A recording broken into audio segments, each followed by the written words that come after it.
लोग अपने number system का पार्ट 2 स्टार्ट करने वाले हैं। नंबर सिस्टम के अंदर हमने क्वेश्चन नंबर 16 तक किस प्रकार से एग्ज़ाम के पॉइंट ऑफ व्यू से क्वेश्चंस इस टॉपिक से रिलेटेड पूछे जा सकते हैं के बारे में स्टडी किया था। अब आगे आइए देखते हैं हम कि एग्ज़ाम में नंबर सिस्टम से रिलेटेड और किस प्रकार के क्वेश्चन एग्ज़ाम में पूछे जाते हैं।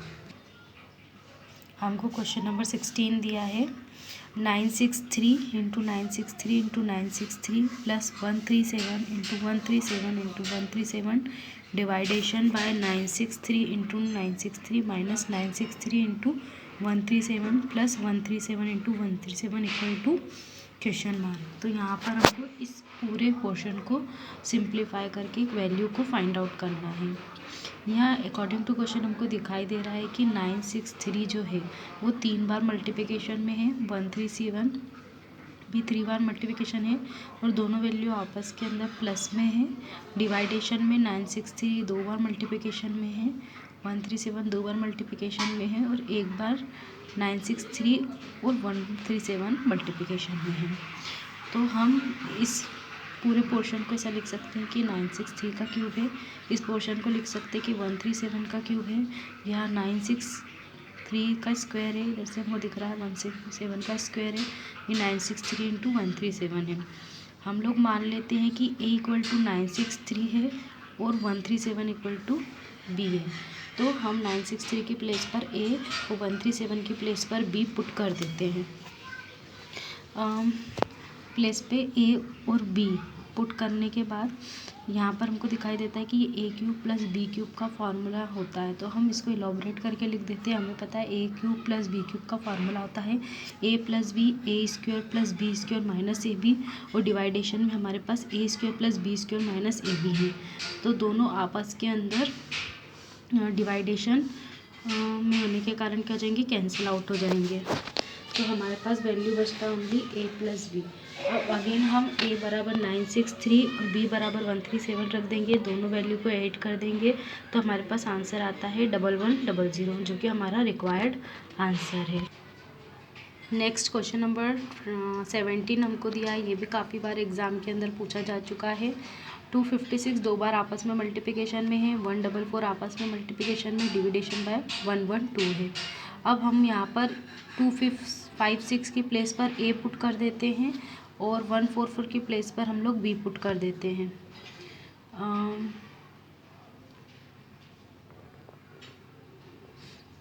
क्योंकि हमें पता है कि ये ए स्क्वायर माइनस बी स्क्वायर बन जाएगा। हमें पता है A square minus B square का एल्जेब्रिक जो फार्मूला होता है वो ए प्लस बी और ए माइनस बी होता है।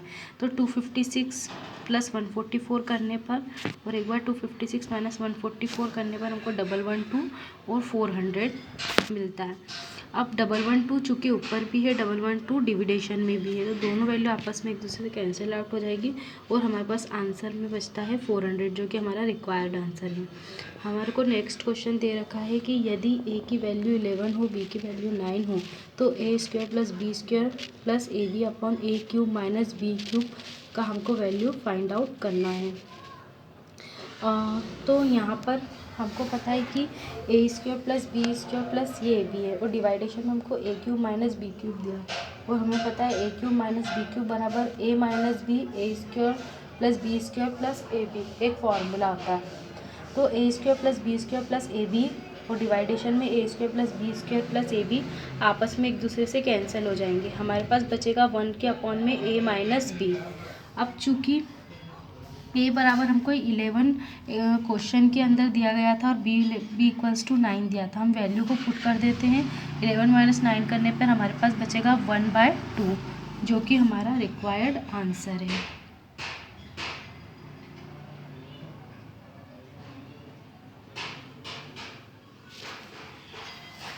नेक्स्ट क्वेश्चन के ऊपर हम लोग आते हैं। यहाँ पर हमें दिया हुआ है यदि a तथा b ऐसे घन पूर्णांक हो कि A square minus B square equal to 19 है तो a की वैल्यू क्या होगी। यहाँ पर हमको a का वैल्यू फाइंड आउट करना है। क्वेश्चन के अनुसार हमको A square minus B square equal to 19 दिया है। A square minus B square जो फार्मूला होता है वो a प्लस बी और a माइनस बी होता है। तो A plus B A minus B, 19 के साथ अगर कुछ नहीं है तो हम मान लेते हैं मल्टीप्लिकेशन में इसके साथ 1 है। तो एक बार ए प्लस बी इक्वल टू 19 ले लेते हैं, एक बार ए माइनस बी इक्वल टू 1 लेकर हम इक्वेशन 1 और इक्वेशन 2 दे देते हैं। आपस में इक्वेशन 1 और इक्वेशन 2 को एक दूसरे के साथ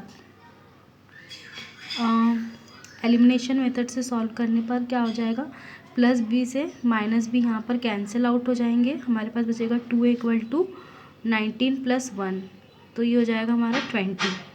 ओके, तो ए इक्वल टू हमारे पास आ जाएगा 10, जो कि हमारा रिक्वायर्ड आंसर है।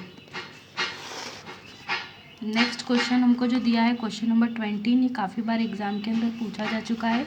1 into 1/2 plus 11 into 1/2 plus 111 into 1/2 plus 4 time 1 into 1/2 equal to question mark. अब यहाँ पर हम लोग क्या कर सकते हैं कि 1/2 1/2 1/2 1/2 सब दूर हमको कॉमन दिखाई दे रहा है, ठीक है। तो यहाँ पर हम लोग वैल्यू को क्या कर लेते हैं, कॉमन ले लेते हैं, या इनको अलग अलग हम कॉमन लेके लिख देते हैं। तो यहाँ से हम कॉमन लेंगे, तो यहाँ से हमने लिया 1 प्लस 11 प्लस 111 और 4 टाइम 1 प्लस सभी जगह पर 1/2 हमारे पास कॉमन है। ये सारी वैल्यू को एडिशन करने पे 1 2 3 4 हमको मिलता है। और जब हम ये वाली वैल्यू को सॉल्व करते हैं तो सभी दूर से यहाँ नीचे हम लोग 2 2 2 2 का एलसीएम लेंगे तो हमारे पास 2 आ जाएगा, ठीक है। अब इस 2 से इस 2 को डिवाइड करेंगे तो बचेगा 1 और 1 का मल्टीप्लिकेशन ऊपर करेंगे, एज इट इज़ यहाँ 2 से 2 को डिवाइडेशन करेंगे और बचेगा 1 1 का मल्टीप्लिकेशन ऊपर करेंगे, यानी कि सभी दूर से हमारे पास 1 प्लस 1 प्लस 1 प्लस 1 बचेगा। तो 4 टाइम 1 है हमारे पास, इनको ऐड करने पर हमारे पास ऊपर हो जाएगा 4 डिवाइडेशन बाय 2। 2 से 4 को डिवाइड करेंगे तो 2 आएगा। 1 2 3 4 प्लस 2 इक्वल टू 1 2 3 6, ये हमारा रिक्वायर्ड आंसर है। ये वाला क्वेश्चन काफ़ी टाइम एग्जाम में पूछा गया है। नेक्स्ट क्वेश्चन भी बहुत इंपॉर्टेंट क्वेश्चन है, ये भी काफ़ी बार एग्जाम के अंदर अक्सर पूछा गया है कि यदि 4 की पावर a इक्वल टू 5 हो एंड 5b की पावर इक्वल टू 6 हो, 6c की पावर इक्वल टू 7 हो तथा 7d इक्वल टू 8 हो, तो a into B into C into D की वैल्यू क्या होगी। ओके, तो हम लोगों को जो दिया है, सबसे पहले हमको दिया है 7d इक्वल टू 8। ओके, तो हमने ये लिख दिया। अब चूँकि हम लोग क्या कर सकते हैं, 7 इक्वल टू हमारे पास 6c है, तो इस 7 की प्लेस पे हम लोग लिख देते हैं 6c into D equal to 8। Okay, next step में हम लोग क्या करेंगे कि हमारे पास है 6 इक्वल टू 5b, तो इस 6 की प्लेस पे हम लोग लिख देते हैं 5 की power b into C into D equal to 8। अब नेक्स्ट हम लोग क्या करेंगे, हमको दिया है 4a इक्वल टू 5, तो ये 5 की प्लेस पे हम लोग लिख देंगे 4 की पावर a, देन हमारे पास हो जाएगा 4 की power a into B into C into D equal to 8। अब हमारे पास 4 की power a into B into C into D equal to 8 आ चुका है। तो हम लोग 4 की पावर 4 को हम लोग लिख सकते हैं 2 की पावर 2, और बाकी as it is a into B into C into D आ जाएगा। 8 को हम लोग लिख सकते हैं 2 की पावर 3। अब चूँकि यहाँ पर दोनों साइड हमारे पास बेस कॉमन हो गए, तो बेस जब समान होते हैं तो आपस में एक दूसरे से क्या हो जाएंगे, कैंसिल हो जाएंगे। तो 2 से हम लोग 2 को कैंसिल आउट कर देंगे। अब हमारे पास बचता है 2 into A into B into C into D equal to 3 बचेगा। तो ये 2 हमारा a into B into C into D के साथ मल्टीप्लिकेशन में, अगर हम इसको इक्वल्स टू के उधर भेजेंगे तो ये जाकर हमारा डिवाइडेशन में हो जाएगा। तो a into B into C into D equal to 3/2 हो जाएगा। 3 को 2 से डिवाइड करेंगे तो हमारे पास a into B into C into D का वैल्यू 1.5 आ जाएगा, जो कि हमारा रिक्वायर्ड आंसर है। ये क्वेश्चन काफ़ी इंपॉर्टेंट है, ये बहुत बार एग्जाम के अंदर पूछा जा चुका है। नेक्स्ट क्वेश्चन हमको दे रखा है क्वेश्चन नंबर 2, ये भी काफ़ी इंपॉर्टेंट क्वेश्चन है कि आप यदि 3/5 की पावर 3 हो इंटू 3/5 की पावर -6 हो और इक्वल टू में 3/5 इक्वल टू 2x - 1 हो, तो x का वैल्यू क्या होगा। जो क्वेश्चन में दिया है हम लोग लिख लेते हैं कि 3 की पावर 5 इंटू 3/5 की पावर 3 इंटू 3/5 की पावर -6 इक्वल टू 3 इंटू 5 की पावर 2x - 1। अब यहाँ से हम लोग 3 इंटू 5 को कॉमन ले लेते हैं, तो पावर हमारे पास क्या हो जाएगी 3 माइनस 6, यहाँ पर इक्वल्स टू के इधर 3 की पावर 5 2x माइनस 1 दे रखा है। अब हमारे पास दोनों साइड क्या है, बेस कॉमन है, तो बेस एक दूसरे से कैंसिल हो जाएंगे। अब हमारे पास जो पावर बचती है 3 में से 6 को माइनस करेंगे तो यहाँ बचेगा -6 इक्वल्स टू के इधर हमको पावर बची है 2x माइनस 1। अब हम लोग क्या करते हैं, जो सेम वैल्यू है उनको आपस में ऐड सब्ट्रैक्ट जो भी किया जा सकता है वो कर लेते हैं। तो यहाँ पर हमारे पास -1 क्या है, 1 क्या है माइनस में है, तो इक्वल्स टू किधर जाएगा तो वो प्लस में हो जाएगा। तो -3 + 1 इक्वल टू हमारे पास बचेगा 2। Okay, then 2x equal to हमारे पास हो गया 2। अब चूँकि ये 2 हमारे पास माइनस का बचा था, ये गलती से हमने, ठीक है, तो इसको हम डिवाइड करेंगे। x 2 -2 से 2 को डिवाइड करेंगे तो हमारे पास x की वैल्यू बच जाएगी -1। ओके,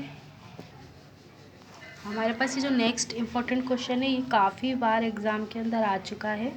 हम लोगों को दिया है 1 के अपॉन में 1 × 2 प्लस 1 के अपॉन में 2 × 3 प्लस 1 के अपॉन में 3 × 4 प्लस डैश डैश डैश और 1 के अपॉन में 1/99 × 100 इक्वल टू क्वेश्चन मार्क। देखते हैं हम लोग इस क्वेश्चन को कैसे सॉल्व आउट करेंगे। तो सबसे पहले तो जो हमको क्वेश्चन दे रखा है एज इट इज़ हम उसको लिख लेंगे।